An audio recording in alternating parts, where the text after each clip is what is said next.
libro, pero recordar la unión de los peruanos todavía me emociona. Escuchamos en RPP las necesidades de la gente y luego el apoyo que se brindó. Para mí fue muy conmovedor.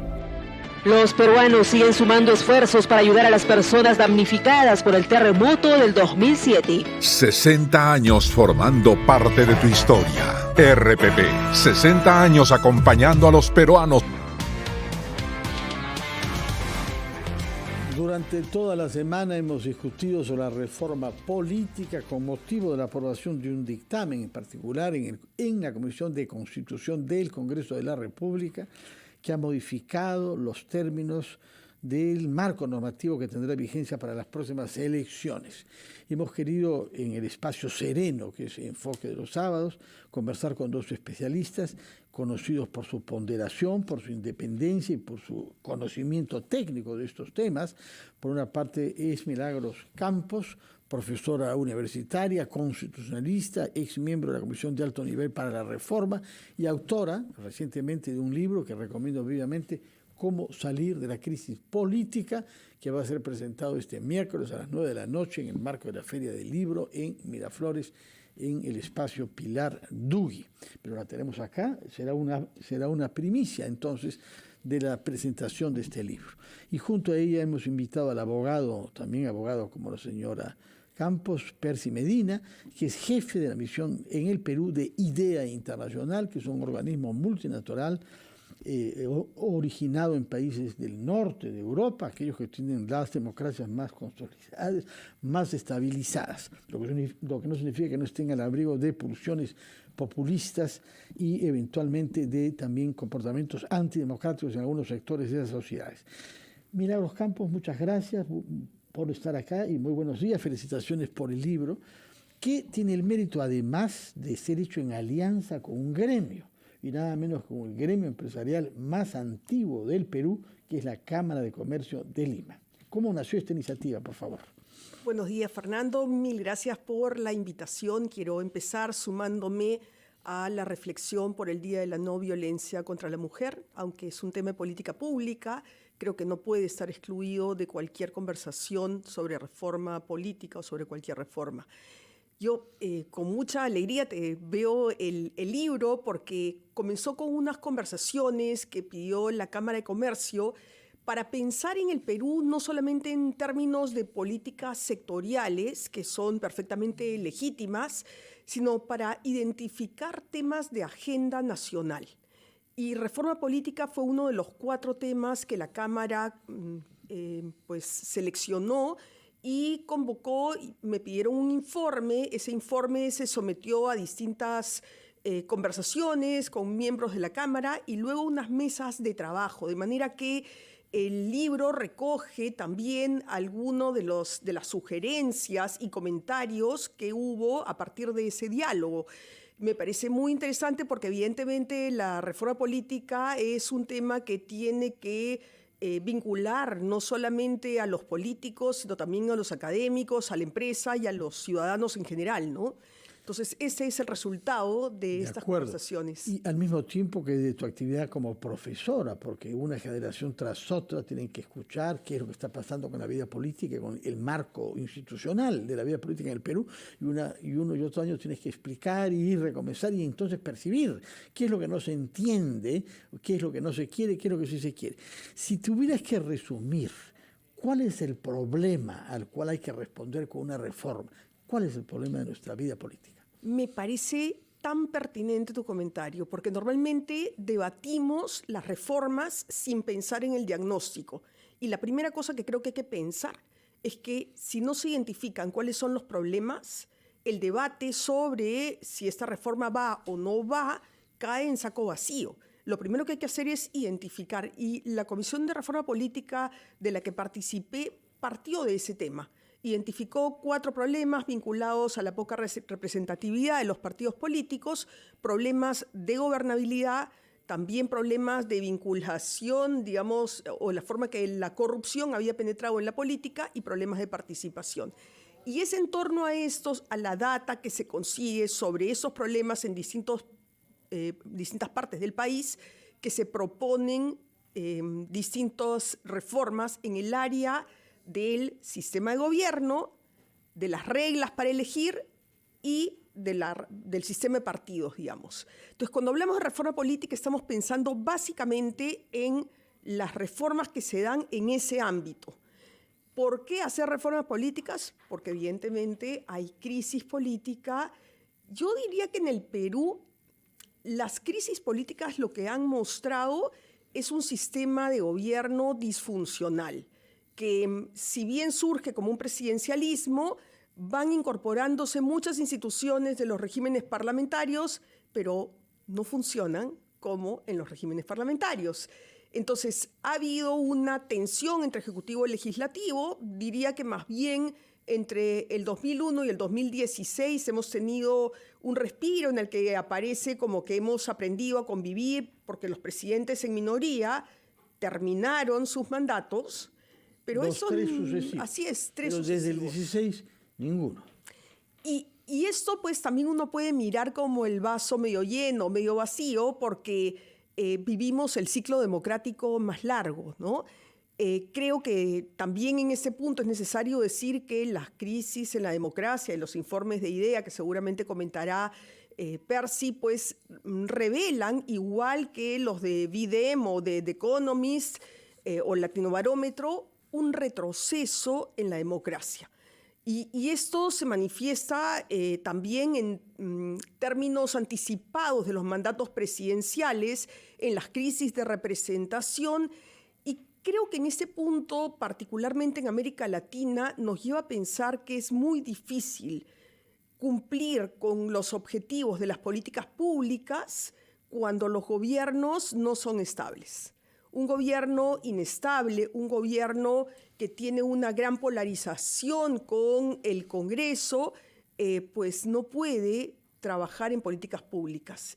Y de pronto también la ausencia de reelección parlamentaria inmediata y la propia volatilidad que existe. Los electores votan a un partido, una elección, y en la siguiente elección quieren votar por otro partido de todas maneras. Entonces esto genera que hayan siempre nuevos actores sin carreras políticas y por lo tanto estamos empezando de nuevo cada 5 años cuando no Así antes. Es. Percy Medina, por tus funciones en IDEA, Instituto para la Democracia y la Asistencia Electoral, me parece, ¿no?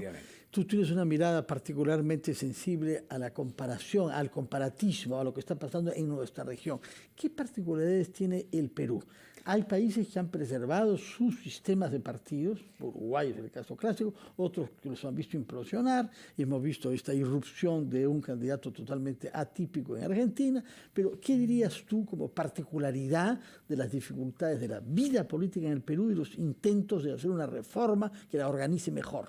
Bueno, el Perú tuvo un temprano colapso de su sistema de partidos, así como otros países en la región andina, Bolivia, Colombia, Ecuador, Venezuela, han tenido también problemas con sus sistemas de partidos, pero en el caso peruano fue un colapso bastante temprano que nos ha permitido también ver cómo es que operan en el país una serie de problemas de la democracia en el mundo. Y ¿Colapso en algunos hablas para qué año? ¿El de qué año? Por lo menos desde fines de los 80s, ¿no? Cuando colapsa, y en los 90s claramente colapsa el sistema de partidos. Luego se reconstruye en parte a partir del año 2000 con la transición post-Fujimori, pero no llega a cuajar un nuevo sistema de partidos, ¿no? Yo creo que lo que hoy vemos es el resultado, los síntomas de ese colapso que probablemente estuvo un poco escondido detrás de un cierto bienestar económico con el crecimiento económico que se da entre mediados de la década del 2000, entre el 2004 y 2015.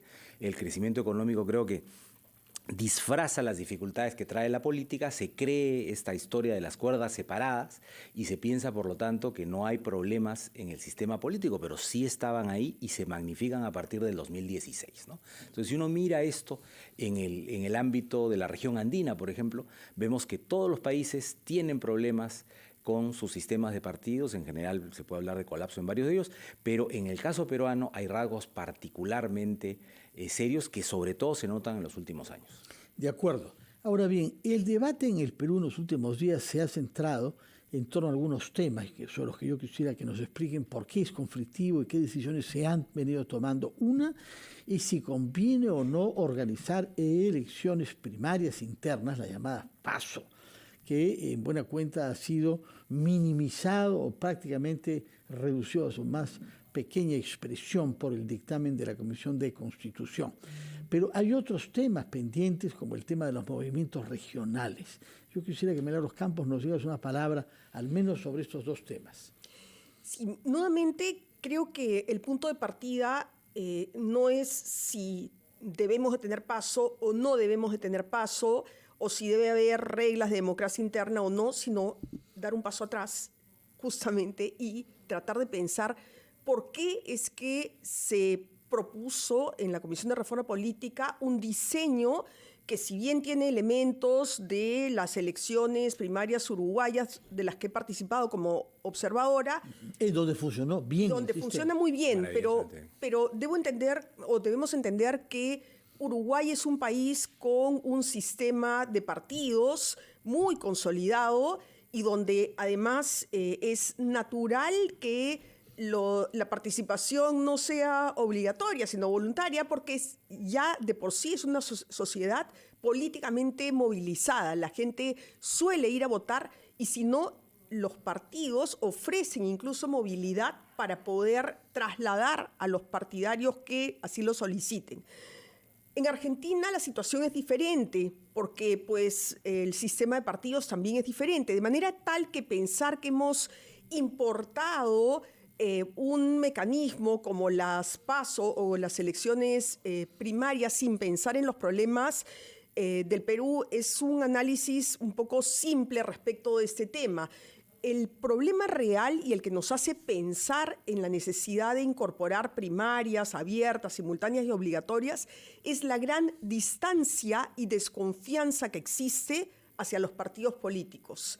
Los ciudadanos en general desconfían de los partidos políticos, los vinculan con temas de corrupción. Acaba de salir publicada la encuesta mundial de Ipsos sobre los problemas que aquejan. Y el segundo problema más importante para los peruanos, que está en la parte superior, digamos, es muy por encima del promedio, es la corrupción vinculada a la política y a las finanzas. Y creo que ese es un tema que más del 50% de la población señala que le preocupa este tema, ¿no? Entonces, acercar a la ciudadanía supone justamente el hecho de que con elecciones primarias y obligatorias puedan acercarse a los partidos políticos y participar tratando de controlar la oferta. Ahora, permíteme decir que he escuchado en estos días que es posible que a través de esas elecciones se imponga un candidato que el partido no quiere. Sí, es la queja de los partidos. Y eso es imposible, porque Yo le ruego que, como el tema es importante, le demos tiempo, para lo cual vayamos a una pausa antes y nos dirá por qué es una falacia decir eso es una intromisión de los que no son miembros en la vida interna del partido, que se dice efectivamente mucho. Y luego escucharemos naturalmente a Percy Medina también sobre este tema, sobre el tema de los movimientos regionales y también sobre la motivación o no de las juventudes con las que están ustedes en contacto. Yo quisiera que nos digan cuál es su opinión sobre eso, pero vamos a ir primero a una pausa.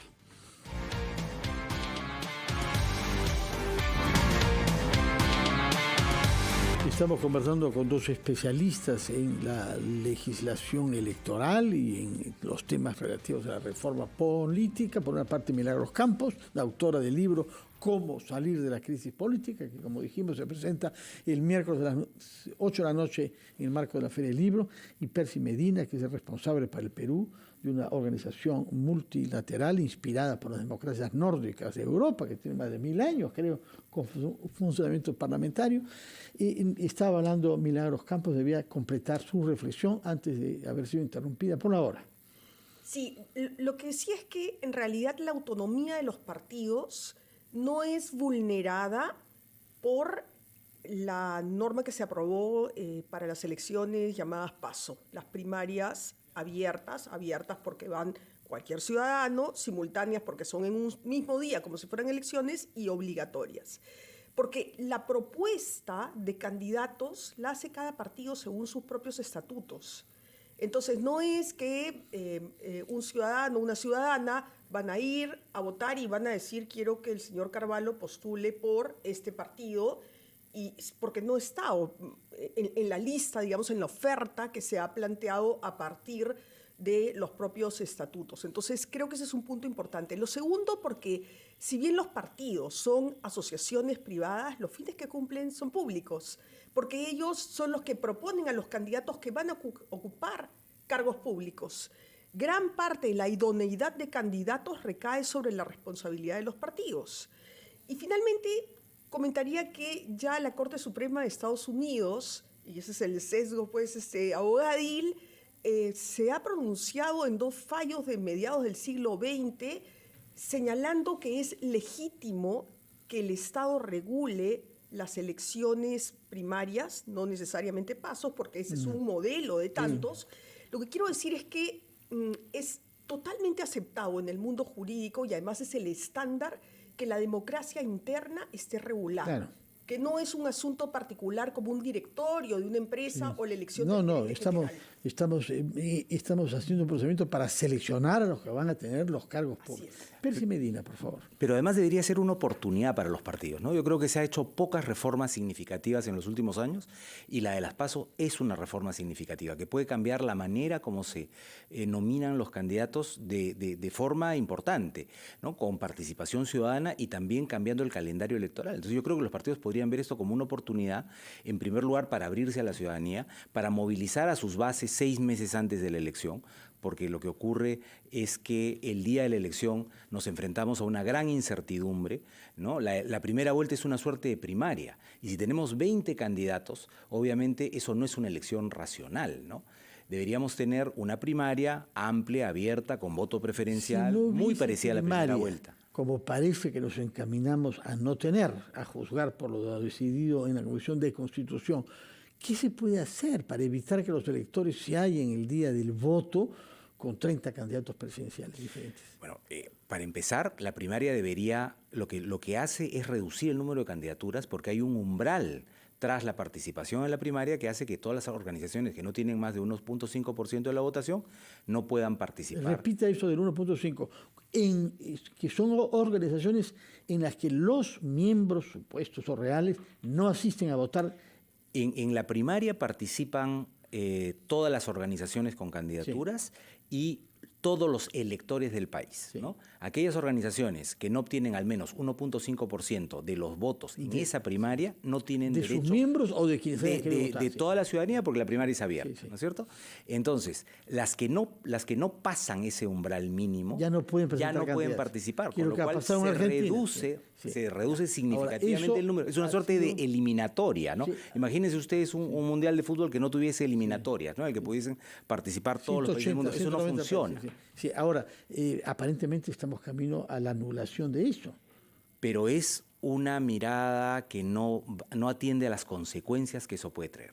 Podríamos tener elecciones con 28 o 29 candidatos. Eso no es una elección razonable. He dicho en alguna entrevista que eso es una tómbola más que una elección. Y me parece que los partidos lo que tienen que buscar también es generar condiciones para una elección con mayor certeza y con mayor certidumbre. ¿Cómo pueden generar condiciones? Si con una primaria, por ejemplo, y garantizando... por el voto tan amplio en la Comisión de Constitución, que lo mismo será en el Pleno. Sería raro que el Pleno contradiga la amplia correlación de fuerza que se ha generado contra. Yo creo que no se ha pensado suficientemente bien el dictamen. He conversado con alguna de las parlamentarias que ha sido parte de la votación y efectivamente me ha dado la impresión, por lo que ella misma me ha dicho, que hay mucho espacio para conversar, que se han adelantado un poco. Cuando el Pleno aborde ojalá que haya ocasión para palabra sobre los movimientos regionales que han prosperado en nuestro país, canalizando ilusiones políticas en regiones. Milagros Campos. En realidad lo que hemos visto es que a comienzo del siglo, pues, y eso lo señala la Comisión de Reforma Política con cifras, eran los partidos políticos, 3 o 4, los que concentraban el voto. Y los movimientos regionales pues no tenían la popularidad. La idea de la participación mayor en movimientos regionales hoy en día, cuando ya se equiparó las reglas y las exigencias, tanto para partidos como movimientos regionales, responde más a una situación sociológica. Yo quiero decir que, en realidad, cuando hablamos de reforma política y hablamos del sistema de gobierno, reglas electorales y partidos políticos, los 2 primeros elementos se pueden modificar y tienen efectos a partir de las normas, modificar las reglas para partidos políticos no nos va a generar un sistema de partidos institucionalizado. Es decir, eliminar los movimientos regionales es eliminar una manifestación que existe en la población de preferir a los movimientos regionales. Hay que mirar cuál es esa razón. Claro. Y palabras finales, por favor. Y tiene que ver con que los partidos no hacen política nacional. Los partidos se concentran mucho en política electoral y en política en Lima. Si los partidos hicieran más vida en las regiones y en las provincias, eso permitiría también que compitan mejor con los movimientos regionales, ¿no? Y eventualmente se alíen con ellos o los integren a Por su supuesto, que tengan nuevas formas de relación en el ámbito, pero en las provincias del país y en las provincias que no son capitales de departamentos, prácticamente no hay vida política de los partidos nacionales. Aunque para inscribirse necesitan mostrar que tienen comités distribuidos a lo largo de todo el territorio. Pero esos comités en la práctica no funcionan y eso es otro error del dictamen que se ha presentado, y es que se quiere volver a la idea de recoger firmas en la calle. 800.000, ¿no? Eso ya se había eliminado, son como 700 y pico mil. Ya se había eliminado porque es un requisito que no demuestra adhesión política, no demuestra fuerza política, demuestra que tienes la logística para ir a pedir firmas en la calle. Quedan temas pendientes como el de la paridad de género, el día de hoy es importante recordarlo, de la misma manera que reelección, bicameralidad naturalmente, pero eso parece que ya está consolidado, y también el voto preferencial. Pero quedarán invitados a otro día para abordar estos temas vastos. En todo caso, para despedirme, yo quiero recordar que vale la pena leer este libro y asistir a la presentación que se hará de él el próximo miércoles a las 8 de la noche en la sala Pilar Dugui de la Feria del Libro que se lleva a cabo en Miraflores, donde Milagros Campos estará acompañada por especialistas que naturalmente tendrán más tiempo que lo que hemos tenido hoy para explicarse sobre estos temas. Gracias por su presencia, que tengan muy buenos días, y gracias por ese compromiso también con el día que se conmemora hoy, la erradicación en nuestro país de la violencia contra mujeres. Vamos a hacer una pausa y hablaremos después con el señor Carlos Castillo, arzobispo de Lima, sobre temas espirituales y religiosos.